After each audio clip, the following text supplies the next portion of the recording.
आज मेरे सामने दो विषय थे जिन पर चर्चा कर सकता था।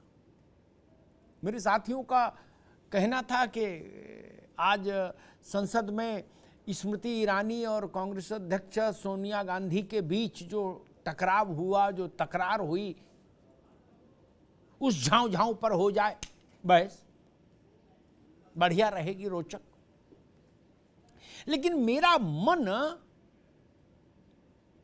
दूसरे विषय के साथ था जिस पर आज हम चर्चा करने आए हैं। मेरा मन सोच रहा था, आपको मालूम है कि जो पार्थ मंत्री ममता बनर्जी का जिसको हटाया है, अब अंततः इसकी जो ये महिला मित्र है अर्पिता, इसके घर के 2 ठिकानों पर जो छापे में पैसा मिला, उसमें 2000 का जो नोट है ना, 2000 का नोट, वो 1,25,000 से ज्यादा नोट हैं 2000 के, 1,25,000 से ज्यादा। और 100 नोट पर एक गड्डी बन जाती है। सोचिएगा जरा गणित लगा के, मेरे से तो नहीं लगता उतना मिल चुका। और 5 लाख से ज्यादा 500 के नोट मिले। दृश्य आपने देखे ही होंगे कैसे कैसे है। कुछ समय पहले रांची में एक महिला आईएएस अधिकारी के यहां छापा पड़ा था। वो वहां के खनिज विभाग की सचिव थी। उसके यहां भी ढेर की ढेर अंबार निकला था पैसों का, सैकड़ों करोड़ में। बाप रे बाप। उसके यहां, उसके सीए के यहां किलो में हीरे, सोने के ढेर, सोने के बर्तन, सोने के जेवर, सोने के खड़ुआ, सोने के बिचुआ, कुंतलों में चांदी। मध्य प्रदेश में एक आईएएस दंपत्ति थे, जोशी दंपत्ति, बड़े प्रसिद्ध रहे भारत में। उनके यहां घर में छापा पड़ा था तो 400-450 करोड़ रुपया जो डबल बेड थे घर में, अलग अलग कमरों में, उनके अंदर मिला था। मैं सोच रहा था कि हिंदुस्तान का जो 99% आदमी है, वो क्या, उसके मन में क्या आता होगा जब वो ऐसे दृश्य देखता होगा। सालों साल नौकरी के लिए छटपटा रहे नौजवान, वो ओवर एज हुए जा रहे नौजवान, वो जब ऐसे दृश्य देखते होंगे कि नौकरी देने वाले मंत्री ने रुपया लेके नौकरी दे दी और उस रुपया से ये ढेर लगा लिया, उनके मन में क्या आता होगा। इस देश के ननकू और रज्जाक के मन में क्या विचार उठता होगा जब वो देखते होंगे कि एक आईएएस अधिकारी के यहां से 1000 करोड़, 2000 करोड़, 400 करोड़, 500 करोड़ ऐसी रकम मिल रही है। मंत्री और मंत्री के चेला चंटू दलाल जितने हैं, उनके यहां से लक्ष्मी का अंबार मिल रहा है। अरे पाखाने में भी हीरा जवाहरात सोना चांदी मिल रहा है। बताइए, गजब हो गया। मुझे लगा इस पर बहस होनी चाहिए। आपको पता है ये पैसा कहां से आता है, किसका है? ये पैसा है गरीब की आंख के आंसू का। ये पैसा है ननकू और रज्जाक की जिंदगी में अंधेरे को स्थायी कर देने की साजिशों का। ये पैसा है योग्यता को किनारे करके नौकरियां और अवसर, ठेका कोटा, परमिट बांटने वाली व्यवस्था का। यह पैसा छल से आया है, छद्म से आया है, भारत माता को छला गया है। पैसा चाहे कलकत्ता में पकड़ा जाए, भोपाल में पकड़ा जाए, और चाहे रांची में पकड़ा जाए, चाहे गुवाहाटी में पकड़ा जाए, चाहे मुंबई में, यह पैसा वही है। ये गरीब के हक का पैसा है जो किसी की बिस्तर के नीचे है, किसी के शौचालय में है, मिल रहा है। और ये तो मिल रहा है दोस्त। बात कुछ ऐसी है कि कोरोना लगभग सबको हुआ देश में, लेकिन जांच बहुत सीमित हुई। जितनी जांच हुई उतने लिखा पढ़ी में आया। ठीक हुआ सबको, कुछ की इम्यूनिटी ठीक थी, वो अपना ठीक हो गए। वैसा ही मामला है इसका। हर जगह पार्थ चटर्जी है, हर जगह अर्पिता है, सबके पास। आप अपने जिले में देख लीजिए, कोई ना कोई पार्थ घूम रहा होगा, कोई ना कोई अर्पिता घूम रही होगी। ये कुएं में भांग पड़ी है, ये व्यवस्था का संकट है।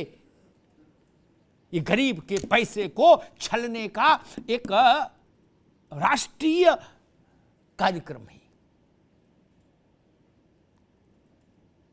मुझे लगा इस पर चर्चा करनी चाहिए। ये राष्ट्र की पीड़ा का विषय है। सोनिया जी और स्मृति जी तो आज टकराव हो गया, कल फिर किसी मुद्दे पर और दूसरों का हो जाएगा, उस पर चर्चा करते ही रहते हैं। उससे किसी देश के करोड़ों लोगों का जीवन का सीधा वास्ता नहीं। वो हास्य विनोद के लिए अच्छा विषय है, लेकिन गरीब की आंख के आंसू का उससे कोई वास्ता नहीं कि स्मृति जी ने सोनिया जी को धमकाया या सोनिया जी ने स्मृति जी को धमकाया। इससे गरीब की आंख के आंसू पर क्या फर्क पड़ता है? उसकी आंख के आंसू पर फर्क पड़ेगा इस ढंग की चीजों से। इससे एक बात आप और समझ लीजिए, इस तरह के जो कुछ उदाहरण हमने सामने रखे हैं, इनसे एक बात ये भी स्पष्ट होगी कि इनकम टैक्स रिटर्न और चुनाव में दिए जाने वाले संपत्ति के शपथ पत्र, ये दोनों एक बड़े वर्ग के लिए चुटकुले में तब्दील हो चुके हैं। मेरी बात कड़वी है, लेकिन माफ करिएगा, ये चुटकुले से ज्यादा कुछ नहीं। नेता के ठेंगे पर शपथ पत्र और अधिकारी के ठेंगे पे ITR। पूजा सिंघल जिनके घर में मात्र 19 करोड़ रुपया नगद पड़ा मिला था, वो भी इनकम टैक्स रिटर्न भरती होंगी, 1.5 लाख रुपए की छूट लेती होंगी। और ये जो अर्पिता और पार्थ का जो चक्कर है, पार्थ जी इतने ईमानदार, इन्होंने शपथ पत्र दिया था भगवान का नाम लेके कि 1.5 लाख रुपया कुल है इनके पास। यानी ये इस बहस को शुरू करने से पहले मानकर चलिए कि ITR और संपत्ति की घोषणा का शपथ पत्र, इनसे ज्यादा चुटकुले वाली कोई चीज नहीं। ये राष्ट्रीय चुटकुले हैं, या यूं कहिए झुंझुने हैं। इनको चाहे जैसे बजाओ, चाहे जैसे भर दो। बड़ी विचित्र स्थिति है। इसमें बहुत ईडी के धारा उपधाराओं में मुझे नहीं जाना, देश की समस्या कहाँ है मैं सिर्फ उतने तक अपने को रखूंगा। रितु सिंह रावत जी, भाई ये बताइए, हिंदुस्तान में एक बहुसंख्यक आबादी 5 किलो अरहर की दाल नहीं खरीद सकती एक बार में। ठीक, 5 किलो सोना मिल चुका है, ठीक है। नोएडा में एक इंजीनियर के यहां छापेमारी हुई थी। ये तो तभी मंत्री वो इंजीनियर था, उसकी कुल तनख्वाह थी 70,000 रुपए मात्र, स्टेट बैंक में आती थी। उसके घर में 2.5 किलो हीरा मिला था। तो मैंने कहा था कि हिंदुस्तान में 95% आदमी 2.5 किलो जीरा नहीं खरीद सकता। उसके 2.5 करोड़ हीरा मिला था, 2.5 किलो। बाहर एक ऑडी गाड़ी खड़ी थी बाहर घर के, उसमें 8 करोड़ पड़े थे, रखे नहीं थे, यूं ही पड़ डाल के भूल गए थे। ये क्या हो रहा है? आप लोग कभी चिंतन नहीं करते इस पे? कोई इलाका ऐसा देश का बचा है जहां रितु सिंघल, पार्थ और अर्पिताएं ना हो? बताइए।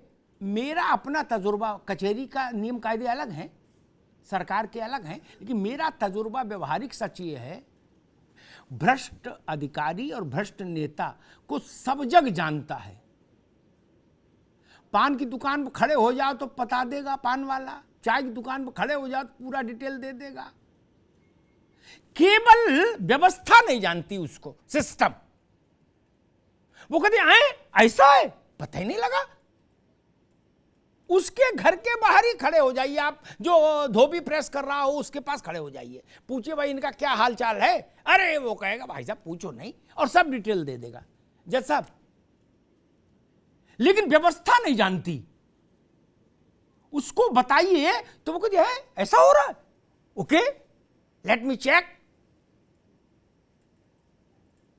ये बड़ा विचित्र स्थिति नहीं है। सब जानते हैं, किसी विकास प्राधिकरण के गेट पर जाके जो पान बेचता है उसके पास खड़े हो जाइए, सारी डिटेलिंग दे देगा, पूरा जन्मपत्री बता देगा, जितने बाबू चपरासी अधिकारी अंदर काम कर रहे हैं उनकी। मास्टरों की भर्ती में पूरे पश्चिम बंगाल में एक एक मोहल्ले और एक एक गली में खबर होगी कि क्या रेट चल रहा है। पार्थो पैसा खुद ले रहा है कि अर्पिता ले रही है कि रामलाल ले रहा है कि श्यामलाल ले रहा है, और कैसे नोट चल रहे हैं नए के पुराने। ये आइए एक क्षण में तो हो नहीं सकता। दलाल घूमे होंगे गली गली, पैसे का बंटवारा हुआ होगा, जमा हुआ होगा, आदमी गया होगा, एक बड़ी मेहनत एक्सरसाइज हुई होगी पैसा इकट्ठा करने के लिए। सब सो रहे थे। जैसे वो सिंघल जो लड़की है आईएएस, खनिज माइनिंग सेक्रेटरी थी जो हेमंत सोरेन के यहां, उसके पास 130 करोड़ के कागज पत्तर जमीन जायदाद के, 19 करोड़ नगद पड़ा मिला,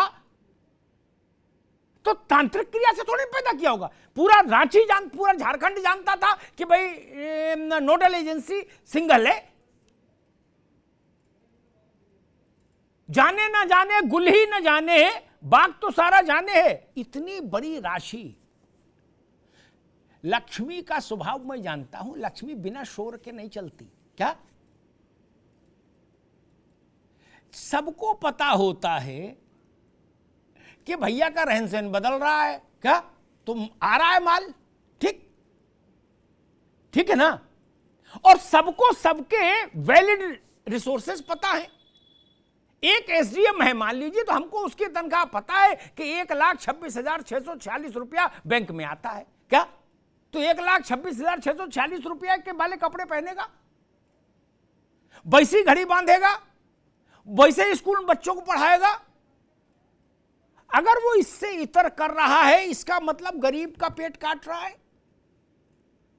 कोहली जी फिर भी वो सब जगह घूम रहा है, कभी कोई उससे ऊपर वाला पूछता नहीं कि भाई तुम्हारी ये घड़ी कहां से आई, तुम्हारे यहाँ कोट कहां से आया, तुम्हारी ये जो गाड़ी है कहां से आई, इतनी तो तनख्वाह बाबू मिलती नहीं। लक्ष्मी जेंडर निरपेक्ष है, उसका उससे कोई लेना देना नहीं। सारे लोग खेल में एक ही से खेल रहे हैं, वो कोई इशू यहां नहीं, इसलिए वो इमोशनल कार्ड यहां ठीक नहीं चलेगा। मैं उसी बुनियादी बात पर हूं। मेरी बात शायद शरद कोहली समझ नहीं पाए। जैसे मैं कहूं, मैं तो बड़ा ब्लंट आदमी हूं, स्पेसिफिक बात करता हूं ठोस प्रमाण के साथ। नोएडा में जो इंजीनियर था जिसके यहां छापा पड़ा है, जिसके लिए हमारे प्रदेश की एक उस समय की सरकार सुप्रीम कोर्ट तक गई, सुन लीजिएगा, उनके घर में बच्चे का जन्मदिन होता था है, उसमें 2.5 लाख रुपए के तो तोते पले थे उनके घर में, वो भी दिखते थे, छुपा थोड़ी दिए जाते थे। उनकी घड़ियां दिखती थी 50-50 लाख की, 30-30 लाख की। 5 तारा होटल की कैटरिंग दिखती थी, और राजमहल सा घर अरे रुक जाओ भाई सर जी, राजमहल सा घर दिखता था। और सारे नेता, अरे रुको भाई एक बार रुको, अरे रुको भाई, नो नो नो अभी रोकिए इनकी आवाज। और जज साहब सारे नेता आते थे पश्चिमी उत्तर प्रदेश के बड़े, और सारे ब्यूरोक्रेट आते थे बड़े। तब और क्या चाहिए फिर कम दरख्वास्त कहां ले जाए ननकू और रज्जाक। नाम लेना तो ठीक नहीं है, कानूनी दांव पेच बड़े विचित्र हैं देश में।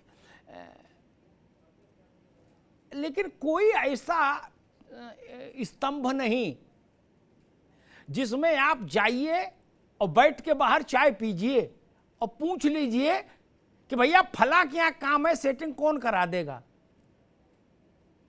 और क्या लगेगा। 5 मिनट में उपयुक्त व्यक्ति तक आप पहुंच जाएंगे। पांडे जी समझ गए होंगे मेरी बात। देश में ये परिस्थिति चल रही।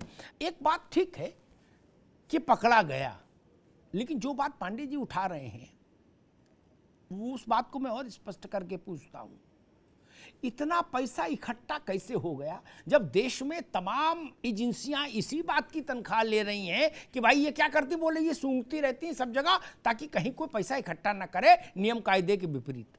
क्या पकड़ा गया ठीक है, लेकिन सवाल ये है 50 करोड़ 100 करोड़ ये इकट्ठा कैसे कर लिए? एक दिन का काम तो है नहीं। तो फिर वो एजेंसियां क्या कर रही थी, बीच में अंताक्षरी खेलने लगती हैं, लूडो। ये कड़ी कार्रवाई से ये प्रक्रिया नहीं रुकेगी ना। हम कड़ी कार्रवाई के लिए तैयार हैं, ठीक है, फांसी थोड़ी दे दोगे, हम 500 करोड़ इकट्ठा करेंगे, कड़ी कार्रवाई में शामिल हो जाएंगे, करवा लेंगे अपने खिलाफ कड़ी कार्रवाई, 50 करोड़ पकड़वा देंगे। फिर इसके लिए जड़ में मट्ठा डालना होगा। अमिताभ तिवारी, ऊपर से मामला चलता है, यही शीर्ष से ही मामला चलता है। जो एजेंसियों में लोग हैं जिनके लिए मैंने अभी कहा कि बीच बीच मध्यकाल में क्या लूडो खेलने लगते हैं या पिक्चर देखने चले जाते हैं, जो पॉलिटिकल बॉसेस हैं देश के आदिकाल से आज तक, उन सबके रहन सहन को भी तो एजेंसियां देखती हैं क्या? उनके बाल बच्चों के रहन सहन को देखती हैं क्या? और इन एजेंसियों के जो अधिकारी हैं उनसे नीचे वाले अपने अधिकारियों के बाल बच्चों के रहन सहन को भी देखते क्या जी? तो कौन किससे कहे? उसी कुएं का पानी तो सब पी रहे हैं, मौज ले रहे हैं। कहीं कोई रार फंस गई, टकराव हो गया तो किसी को नाप दिया, वरना तो गंगा बह रही है, खाओ पियो निकल जाओ। चुनावी शपथ पत्र और आईटीआर, इनको पढ़ना और चंपक पढ़ना बराबर है। जैसे चंपक पढ़ लो हंसने के लिए, या इनको पढ़ लो, बात बराबर है, उनका कोई मतलब नहीं। बात वहीं पर आके खड़ी हो जाती है, जिसको चेक करना वो भी अपनी तनख्वाह से 5 गुना ज्यादा शरीर पर धारण किए है, ठीक, जिसको चेक करने का राइट की जिम्मेदारी है, और जिसको चेक होना है वो भी अपने शरीर पर 5 गुना धारण किए है क्या? तो कौन किसको चेक करेगा? मैं उनकी बात से, उनकी और अमिताभ तिवारी की बात से 33% सहमत हूं, सिर्फ 1/3%। 1/3 लोग होंगे जो चुनाव सस्ता होने के बाद बेईमानी बंद कर देंगे कि अब पाप नहीं करो। 2/3 लोग ऐसे होंगे, ये पैसे की हवस ऐसी होती है, मरासू रखे हैं फिर भी करे 500 करोड़ ले आओ, तुम्ही को ठेका दे देंगे, पता है कल नहीं जिएंगे, मान नहीं रहे।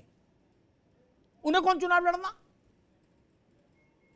ऐसी जानलेवा बीमारियों से ग्रस्त हैं फिर भी माल बटोर रहे हैं क्या? अमेरिका तक के डॉक्टरों ने कह दिया कि भैया जियोग नहीं, मान नहीं रहे हैं। ये लालसा है, ये लिप्सा है, ये गरीब के खून पीने की लत है जो आपको पागल किए रहती है। इसका चुनाव से लेना देना नहीं, सिर्फ चुनाव के नाम पर बिल फट जाता है कि भाई चुनाव है इसलिए हम बेईमान है ना। अधिकारी को चुनाव लड़ना है नहीं ना। नोएडा, अब अभी नहीं आएंगे, नोएडा और मायावती के समय में जो लखनऊ विकसित हुआ उसमें पैदल चले जाइए बिना टार्च लिए, और एक बार देख आइए जो मकान बनी है, कोठियां, वो क्या उनकी तनख्वाहों की हैसियत की हैं? जज साहब,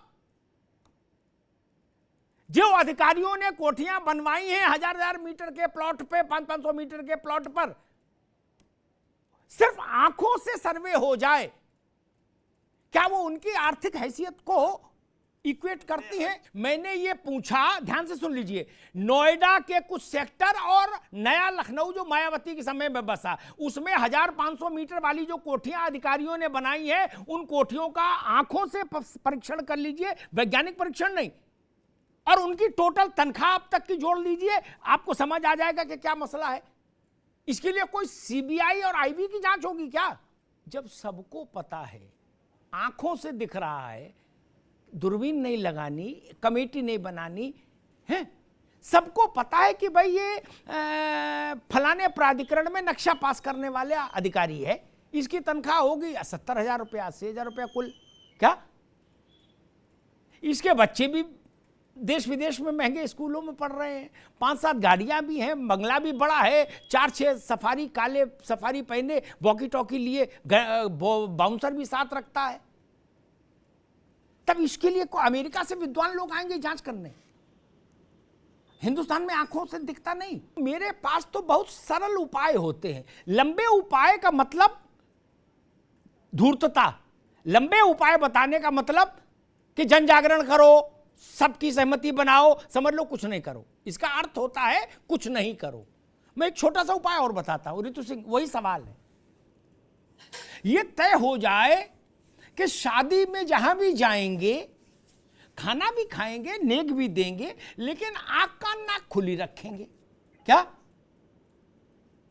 और जिसने बुलाया है उसकी हैसियत हमको पता ही है, हमारा परिचित है, तभी तो बुलाया, ठीक। और शादी में अगर हमको पता लग रहा है कि भाई बिल 60 लाख से कम का नहीं है यहां का, एक बार हमने भी कोटेशन लिया था, क्या? तो ये सवाल मेरे जहन में, अगर मैं उस एजेंसी से या उस व्यवस्था से जुड़ा हूं जो नियंत्रण रखे, तो मेरे दिमाग में ये सवाल खड़ा नहीं होना चाहिए कि ये इनकी तनख्वाह इतनी और ये बिटिया की शादी में 1 करोड़ 2 करोड़ 3 करोड़ कहां से खर्च कर रहे हैं, डेस्टिनेशन वेडिंग कहां से कर रहे हैं। और उसमें करेगा अग्निहोत्री जी, आप चाहें जब आप परसों दिल्ली से चल देना, 3 दिन लगातार जहाज हैं दिल्ली से अपने। मैंने ऐसे लोगों को देखा है, इसलिए कह रहा हूं। बोले 3 दिन जहाज खड़े रहेंगे, वो अपने ही, उनमें कोई दूसरा आदमी नहीं चढ़ेगा। डेस्टिनेशन वेडिंग करना है, बिटिया का बड़ा मन था। डेस्टिनेशन वेडिंग मुफ्त में होती है। बड़े कार्यक्रम जितने भी हैं निजी स्तर पर जो होते हैं अधिकारियों के, नेताओं के, उनमें से 2-3%, 5% छोड़ दीजिए जो शायद उनकी आर्थिक स्थिति और कार्यक्रम में खर्चा मैच कर जाए। अदरवाइज कोई मेल ही नहीं होता है इनकम टैक्स रिटर्न और कार्यक्रम के स्तर का। और यह फ्रॉड चल रहा है, सर्व स्वीकृति के आधार पर चल रहा है। नरसिंह राव जी के समय में, अगर मैं सही याद कर रहा हूं, ग्रामीण विकास मंत्रालय में एक अधिकारी थे शर्मा जी। उन्होंने एक बार मुझसे शर्मा, आप नाम तो ध्यान, सहज भाव में मुझसे कहा कि अग्निहोत्री, पता है आजादी से लेकर तब तक, यानी उस वक्त तक, बोले इतना पैसा ग्रामीण सड़कों को शहरी सड़कों से जोड़ने, जिलों से जोड़ने के लिए जा चुका है कि सीमेंट डामर छोड़ो, कोलतार लोहे की सड़क बन जाती। क्या? ये उन्होंने मुझसे कहा था, ठीक। अब जांच पड़ताल तो क्या होगी, जिसको देना है वो भी माल काट रहा है, जिसको लेना है वो भी माल काट रहा है, जिसको बनाना है वो भी माल काट रहा है, तो सड़क तो क्या बनेगी, जितनी बननी थी उतनी बनी रही है धीरे धीरे। ये स्थिति सच्चाई नहीं है क्या? और मेरी पीड़ा ये है कि सब जानते हैं और हर आदमी कहता अच्छा लेट मी चेक, देखने दीजिए मुझे। क्या? मेरी गुस्सा इस बात पर है। एक बात शायद तिवारी जी ने कही थी कि क्या अधिकारी कैपेबल हैं। तिवारी जी बहुत पढ़ने लिखने वाले आदमी हैं, इसलिए ऐसी बात कही। उनकी बात में ठीक है, मंतव्य ठीक है, लेकिन जिस व्यक्ति ने भारत का लोक जीवन देखा है गली गली घूम के, उसकी धारणा दूसरी है। उसमें मैं भी हूं। तिवारी जी, एक जंतर देता हूं आपको, आजमा के देख लीजिएगा, ये धारणा बदल जाएगी उम्र भर के लिए, ठीक। अपने घर में या यहां चाहे पैतृक में, बाहर 1 कट्टा सीमेंट और बजरी डलवा दीजिए, 4-6 गुम्मे डलवा दीजिए। क्या?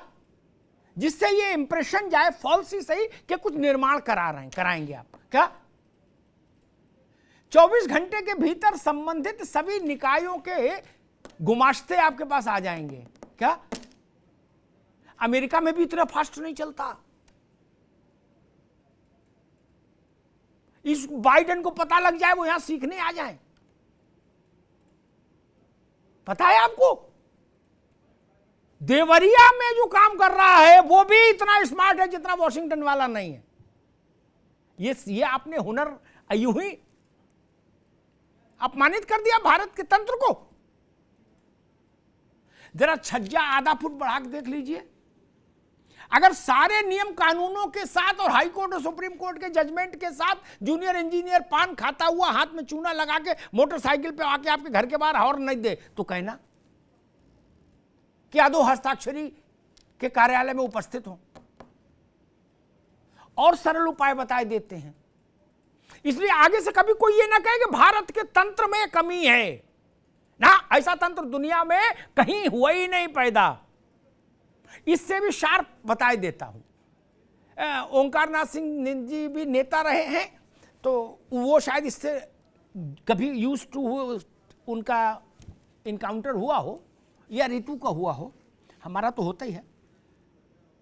मूंगफली की एक ठेली या अंडे, उबले अंडे बेचने की एक ठेली लगवा दो किसी लड़के को कहीं, क्या आज लगवाओ, कल सुबह उसको घर बुलवाओ, पूछो भाई क्या रहा।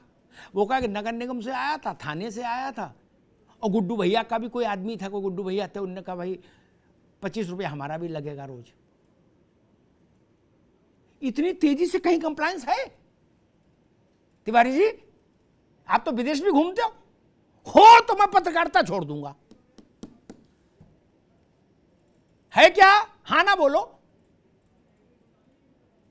नहीं नहीं सही बात। रूस, अमेरिका, जापान, फ्रांस सब फेल हमारे देश के आगे। तब इसलिए ये झूठ है, ये झूठ बंद होना चाहिए। सबको पता है, सबको पता है। मैं तो कहता हूं सामने वाले को ये पूछने का जब तक रिवायत नहीं भारत में बनेगी कि भाई साहब आप आदमी अच्छे हो लेकिन ये गाड़ी आप कैसे खरीद लिए, ये तो आपके संसाधनों में नहीं आ सकती, पूछना चाहिए ना। ये मोटी चेन 250 ग्राम की, 10 अंगूठी इतने बड़े बड़े नगों की, आप तो जूनियर इंजीनियर है, कहां से आ गया इतना पैसा, कहां से आया, ये को पूछता है। मसला यहीं पर है मित्र। और मेरी पीड़ा ये नहीं कि पार्थो ने क्या किया और पूजा सिंघल वहां क्या कर रही थी, मेरी पीड़ा ये है पांडे जी सच में ये गरीब का पैसा है, ननकू और रज्जाक का पैसा है, उनके लिए हमने उनके पेट पर लात मारी है तब ये पैसा जमा हुआ है। इस भ्रष्ट मंत्री ने हजारों जेन्युइन प्रतिभाशाली मेरिटोरियस बच्चों को किनारे किया होगा तब जाके इतना पैसा जमा कर पाया होगा। ये हजारों के सपनों को साथ छल करने का दोषी है। बस चिंता ये है, अरे नेता जहाज में घूम रहा है, चाहे पानी के जहाज से घूमे चाहे हवाई जहाज से घूमे, किसी हमारे पेट पे क्या दर्द हो रहा है, लेकिन हमको पता है इसमें गरीब की पेट की भूख भी आपने लपेट ली है। नहीं तो वो पैसा गरीब के काम आता, कहीं पुल बनता, कहीं पुलिया बनती, कहीं कि बच्चों के स्कूल में काम आता, कहीं मिड डे मील बेहतर हो सकता था, कहीं सरकारी अस्पताल बेहतर हो सकते थे देश में। अरे जहां शमशान बने वो गिर पड़े, वहां जांच की जरूरत बची। ये हिंदुस्तान धर्मप्राण देश था, शमशान में तो आदमी ऐसा नहीं करता था ना। क्या हुआ था पश्चिमी उत्तर प्रदेश में, कुछ लोग मर गए थे क्योंकि ठेकेदार जब बाद में पकड़ा गया तो उसने कहा हमारी तो गर्दन पहले काट दी थी, वर्क ऑर्डर देते ही इतना कमीशन ले लिया था कि उसमें तो रेत से ही बनना था तो बना दिया मैंने। कोई जांच की जरूरत है क्या? भारत में जब भी आप ऐसी कोई बात सुने कि कमेटी बनाई जाएगी, जांच होगी, बड़े पैमाने पे जांच होगी, जन जागरण होगा, सबको बैठाया जाएगा, पूरे देश से 150 करोड़ लोगों से राय ली जाएगी, तो आप उसका अर्थ समझ लीजिएगा कि कुछ नहीं होना। इसका अर्थ होता है कुछ नहीं करना है, अगले अपराध की प्रतीक्षा करनी है। ममता बनर्जी ने निकाल दिया इनको, इससे क्या फर्क पड़ रहा है? ये तो खाए गाए हैं भाई, एक ही जगह थोड़ी ना रखते हैं ऐसे लोग। पकड़ लिया तो क्या उखाड़ लिया, ठीक है। पांडे जी को भी पता है, ओंकार भाई को भी पता है, उत्तर प्रदेश का एक मंत्री सांस्कृतिक कार्यक्रमों में जेल चला गया। बहुत कोशिश की, नहीं बच पाया। फिर गवाह को, अरे जो आरोप लगाने वाली महिला थी उसको खरीदने का हुआ, कोई बोला 10 करोड़, कोई बोला 20 करोड़, कोई बोला 50 करोड़, ये सब होता रहा। वो वहां जेल के अस्पताल में पांडे जी आप लोगों की कृपा से मौसम्मी का जूस पीता रहा। क्या? कभी कभी अंजीर का जूस और कभी कभी मौसम्मी का जूस। ठीक। की पत्नी ने हाँ, भाजपा सुन लीजिए, और उसकी पत्नी जीत हो गई एमएलए। अब कर लो बात। मैं तो कभी कभी ही पांडे जी आप लोगों को भी प्रणाम करता हूं करबद्ध। क्या दुनिया को पता ये कौन है? बिल्कुल ठीक। उसके कार्यक्रम बताते हैं वो बिल्कुल ठीक था, शारीरिक तौर पर जरूरत से ज्यादा फिट था। यही तो समस्या थी उस मंत्री की। जैसे ही जेल गया आप लोगों ने ऑर्डर कर दिया, बोले इनको बहुत गंभीर बीमारी है, अस्पताल में रहेंगे और वहां दिन में 3 टाइम अंजीर का जूस पिएंगे। यही तो समस्या है।